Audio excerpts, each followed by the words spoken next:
Welcome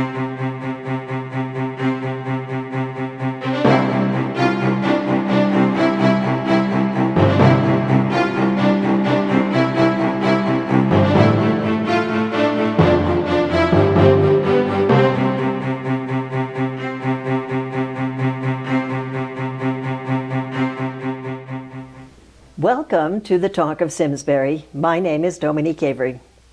Today, the talk is about something that people are not talking about, but maybe should be.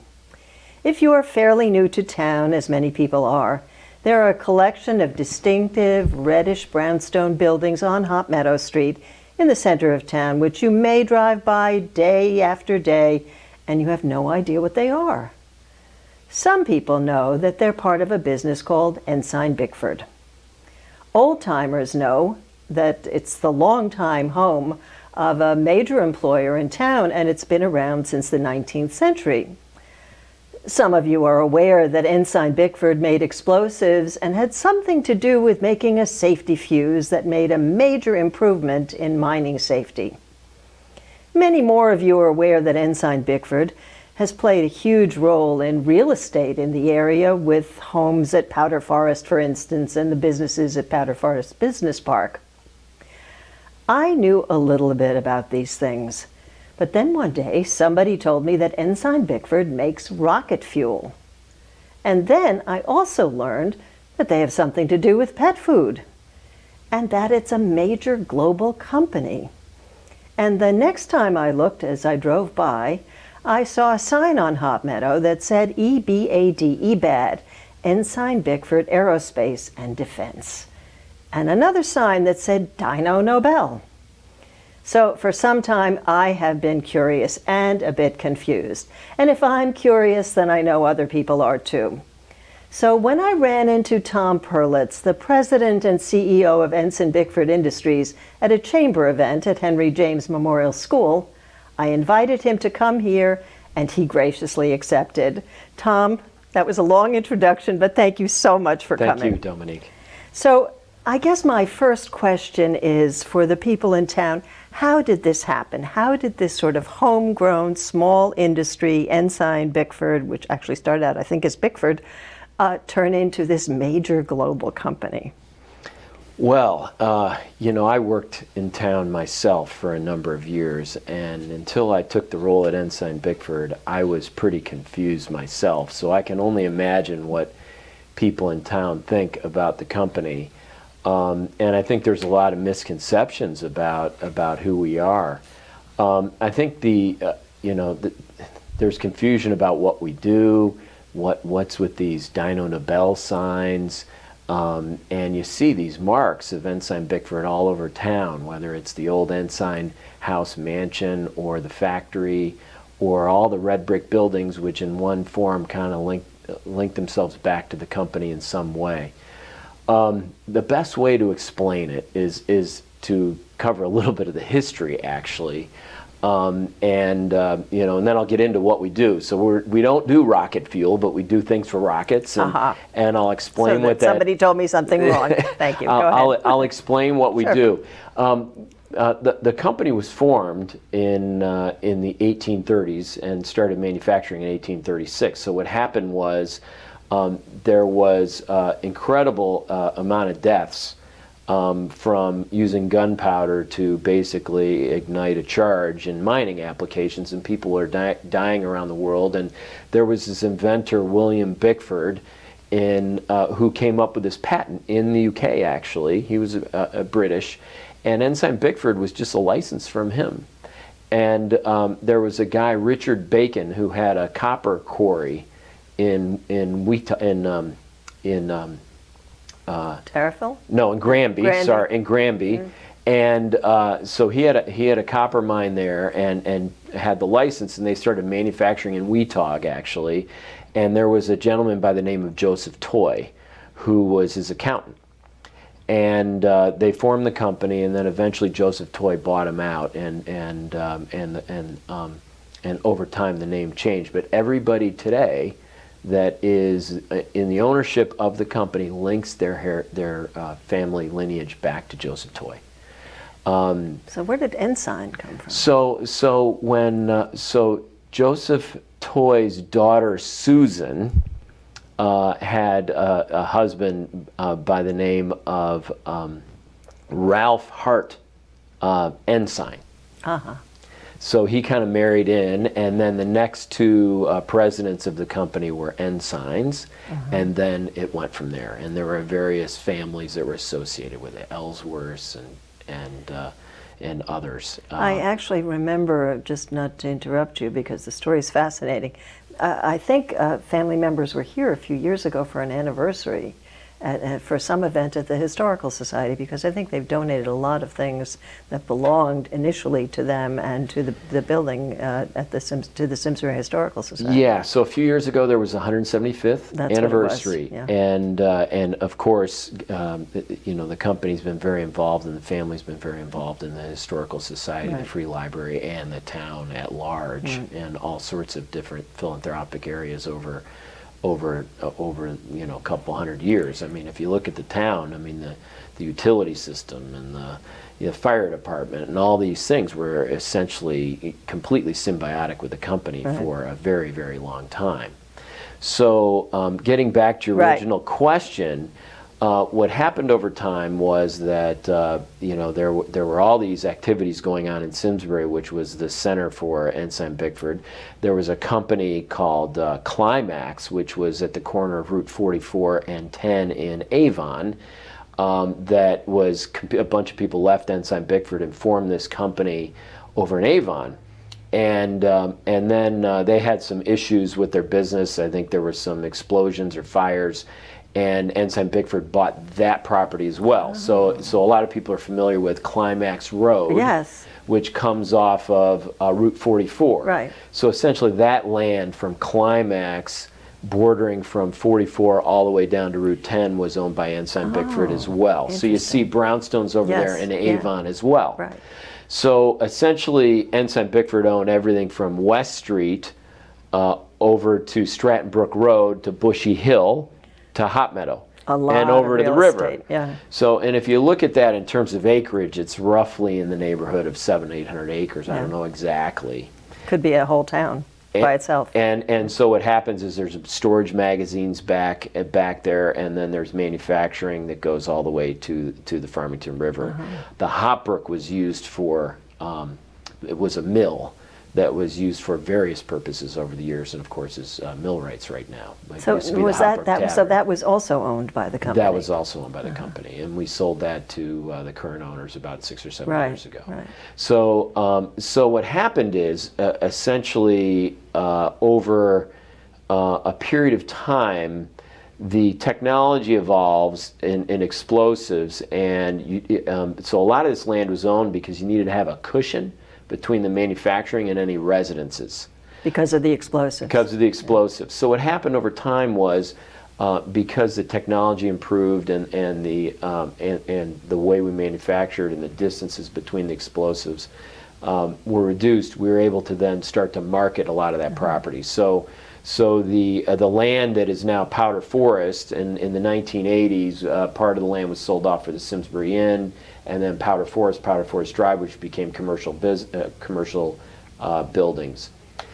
So there was to answer your question about Dino Nobel. So what happened is there's this Alfred Nobel, who's the Nobel Prize Alfred Right. Nobel from Sweden. He was the inventor of dynamite.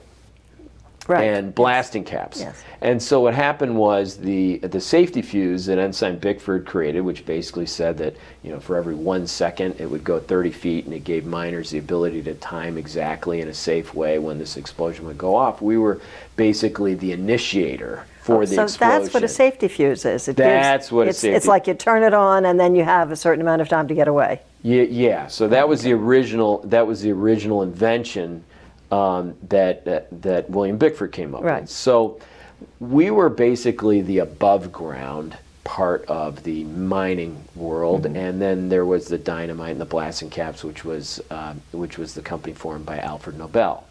And what happened was we, right after the turn of the millennium, around the early 2000s, we realized that the competitive market was getting really difficult. And Ensign Bickford sold off that commercial part of the business in 2003, May of 2003. And then in 2004, essentially, we sold off the remaining part of our share in that business at that time. The company that we were merged with was Dyno Nobel. Dyno Nobel is actually an Australian company. They trade on the Australian Stock Exchange, and they're in fertilizers and in explosives on a global scale. They actually own more acreage in the town of Simsbury than Ensign Bickford does. They have more employees on the site in Simsbury than we have. It's we have roughly 200. They have roughly 230 employees. Okay, so you're both located here in the same area. I mean, I have to say I'm really confused. Yeah. So let me try to clear this up. Sure. So that site, when you drive through town, you see Dyno Nobel, and then you see EBAD, which is Ensign Bickford Aerospace and Defense. So what happened was we sold all the land, about 400 acres of land. So essentially from the Farmington River, covering Hopbrook and up across, west of Hot Meadow, they own all that land, and we essentially leased from them. And so we retained the land that goes where Millwrights is, Gristmill Road, all the way up to Bushy Hill. There was some land in there that we retained and then we sold. And then up the Bushy Hill, there was some land that we retained, and then the Powder Forest we retained. So we then have been in the process of selling that off over the last 6-8 years. And essentially we only have 30 acres left in Simsbury that we intend to sell at some point in time. We're not in the real estate business. We're not in the development business. It doesn't do us any good to own land. So we have sold it off to a couple developers, one which is doing these apartment buildings called Highcroft. Right. And then you have a senior living facility that's been approved that will begin construction. So wait a minute. So Powder Forest is stuff that you sold off. That's right. So those office buildings, we owned them at one point in time, and those have been sold off. Powder Forest Home, we began building those and then turned that over to a third party that did that as well. So that once was yours, and then you sold it off. All That's right. So I think I'm starting to get clear. So that explains kind of what's going on with the real estate in town. The old Ensign Mansion, which everybody sees right next to Fitzgerald, was donated in, I think, 1955 to the First Church across the street, and it was essentially a parish center, and there was a bank and all sorts of other things. There's actually some pretty significant change that's about to happen. We just sold in December and sold another piece just last week to a developer at the corner of 44 and 10 for Avon to develop the town center of Avon. So there's a developer from Rhode Island that's developing that land. There's about 90 plus acres in there that the town of Avon is going to be making some major investments. It's rumored they're going to spend more than $200 million to put in a town center in Avon. So we've sold off that land. We of course sold off land to the Avon town hall and the police department. All those police departments. Those were all those. Over there you'll see Ensign Drive, Bickford Drive. Over in that area, so we just recently sold that off as well. So that kind of explains a little bit about what's going on in town. Okay, but as I recall, there is a sign that says EBAD, and almost maybe a few feet away, one that says Dyno Nobel. Right. And they both lead to the same place off of Hot Meadow. Okay, so there's two businesses there. And we lease space from them. There's only so many places in the United States where you can manufacture explosive products. And so they do commercial mining at Dyno Nobel. And we do essentially space and defense work. There's other things. So our team, the Ensign Bickford team that's there, roughly 200 employees, we make initiation systems, separation systems, and termination systems for rockets. That's a primary thing we do at that site. So from the very beginning of the U.S. space program, Ensign Bickford got involved and created a new division within the company that started with Mercury and Gemini and Apollo in the 1950s and 60s, when the U.S. space program was just getting started. And essentially what we do is, if you've ever seen a rocket going into space, you see these separations that occur, stage 1, stage 2. Ultimately you have a payload at the top. And so, so we make the explosive charge. It's a very controlled, very highly specialized charge that enables NASA or others to do those things. So, we are the experts in the world. We are the #1 experts in the world. If you're designing a rocket, we are the people you go to in order to do the explosive charges on that. But it's not rocket fuel. Okay. It's the initiation of a charge. It's the separation of a charge. We've since expanded. So we also have a business that's in missiles. It does similar thing in missiles, and then we have a defense business as well. So we will do, like, if you got a concrete wall and you're in the Persian Gulf and you have to blow a hole in the wall, we enable you to breach that wall. And we have a factory in Graham, Kentucky that does the manufacturing for that. And then we have a facility out in Simi Valley, California, which does does similar products, and then also does non-explosive products. So we create release mechanisms that enable you to open the solar arrays on a satellite, for example. So think about like a butterfly. It closes its wings, and then when you send these satellites up into space and they launch, then you open up these solar arrays, and now they can take in beams of light from the sun and create energy. So we create the release mechanisms for that. There are some explosives that occur in some of those applications, but for the most part it's not. So with time we've evolved the company to be more involved in those types of applications, and that's where we're getting a lot of our growth today. But to be honest, this business is not our biggest business. We're a diversified high-tech conglomerate, and our biggest business is actually headquartered in St. Louis. We do palatability for pet foods. For pet foods. It's not the pet foods themselves. It's how they taste. It's how they taste. So the analogy would be, for me, for example, I drink this shake in the morning as part of my breakfast. It's a protein shake, and it's not the tastiest thing in the world. So what I put in is I put a little peanut butter in it, I put banana in it, and I make it palatable.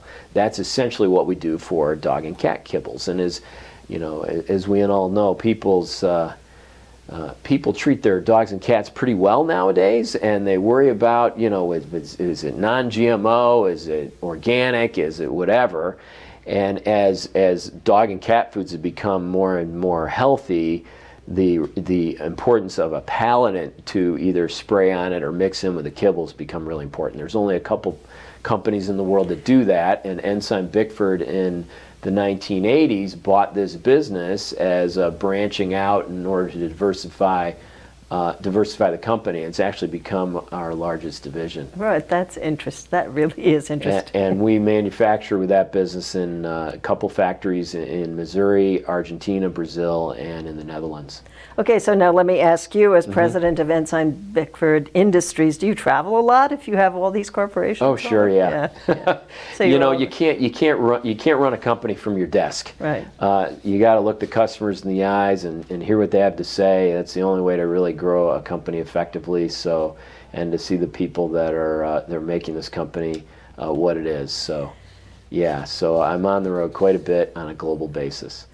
So that's, I'm fascinated, and I really now completely understand why I was so confused and why everybody is so confused, because it's really quite complicated. But you still make explosives here. We do make explosive products, yes.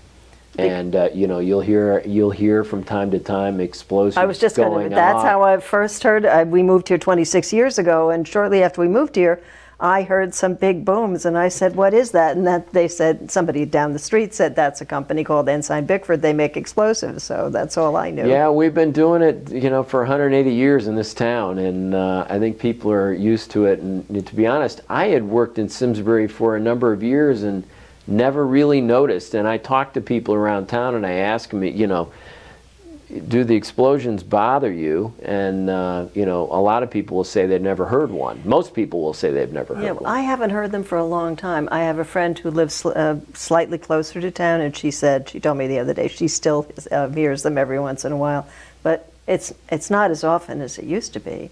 Is that because? So why do those explosions happen? Are those tests. Accidents or tests? No, they're not tests. accidents. Okay. No, they're controlled tests. You can't send something into space without it being absolutely perfect. Right. There's billions of dollars at stake when Right. these things go up, and you can't imagine the amount of testing and requirements and documentation that's required to do this well. So what's your background and what brought you here? And you lived in town before you worked for Ensign Bickford? Yeah, I worked for another company, and then I went and worked around the country in different places, and just came to the company in December of 2014. So my background is in running diverse industrial businesses in conglomerates. So, a lot of people ask about Ensign Bickford, and it's a little bit of like, oh boy, do I have to explain it again? Because it's hard, and I just explained two of the divisions. We've got another business that does GMO testing for agriculture. So we're the world leader in biotechnology, DNA testing for GMOs. We've got a company called Envirologics. It's in Portland, Maine, and then we have a specialty chemical business down in Virginia.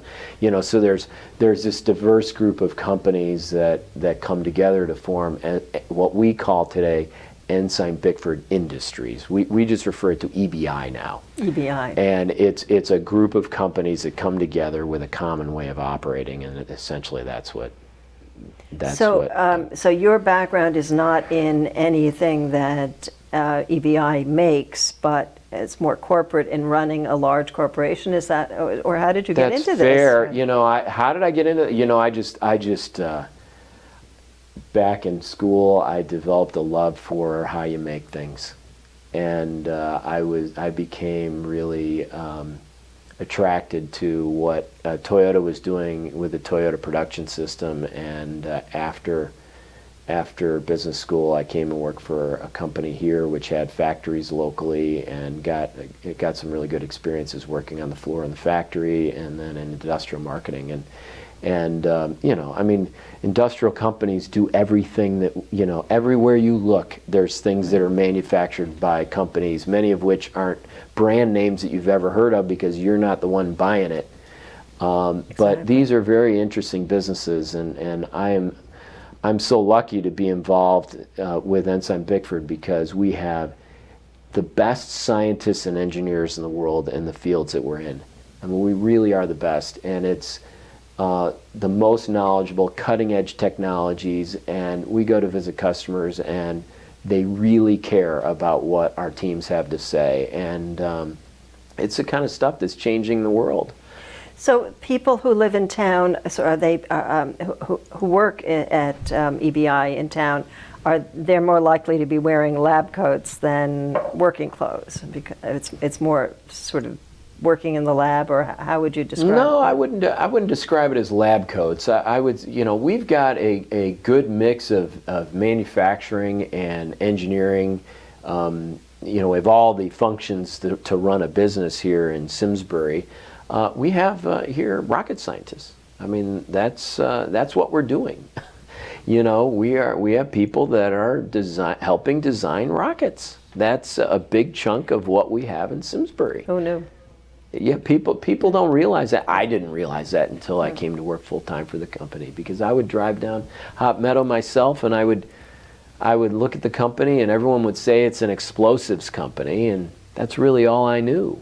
So my introduction is sort of how you felt years ago. Right. That's really interesting, because I think that's what I said. If I'm curious about something, I'm sure other people are puzzled and curious. So do you still live in town? No. No. No, I live in West Hartford.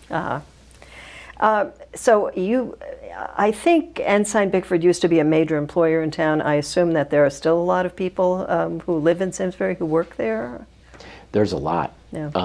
There are, we have roughly 200 employees in town. Mm-hmm.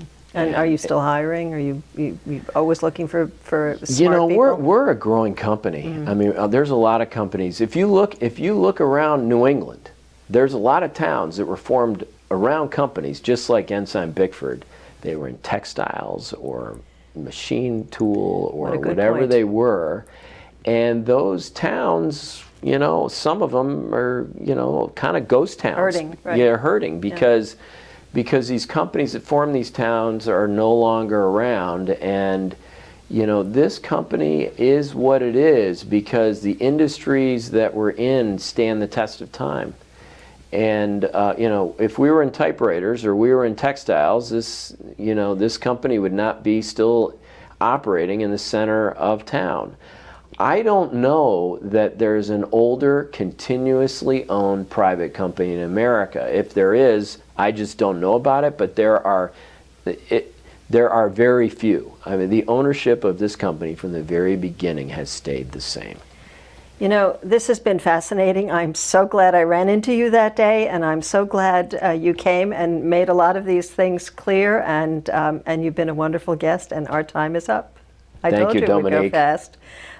Thanks to everyone here at SCTV behind the scenes for getting the show on the air, and thanks especially to my guest, Tom Perlitz, the president and CEO of Ensign Bickford Industries. And finally, thank you for watching us.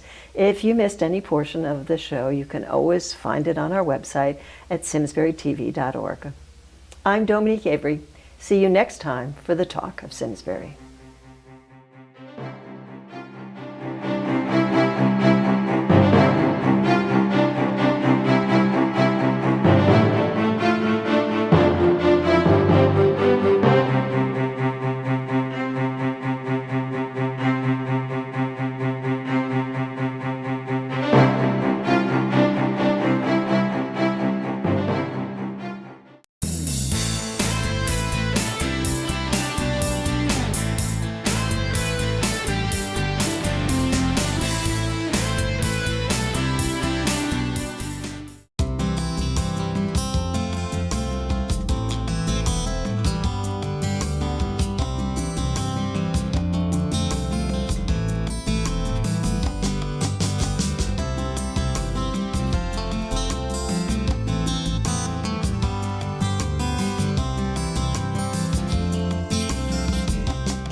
Since 1984, SCTV has been the place to turn in Simsbury to watch local government in action.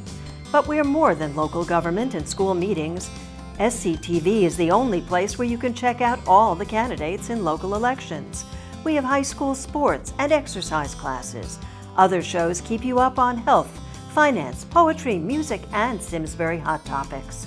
Now we need your help. Simsbury Community TV is embarking on a major capital fundraising campaign to bring SCTV into the 21st century. We've received a generous grant from the Hartford Foundation for Public Giving, but now we must match it. We want everyone to watch us on TV or on our website, but even if you never do, please help so that we can continue to keep your government open and you informed. Someday, when there's a crisis, you will want SCTV to be there.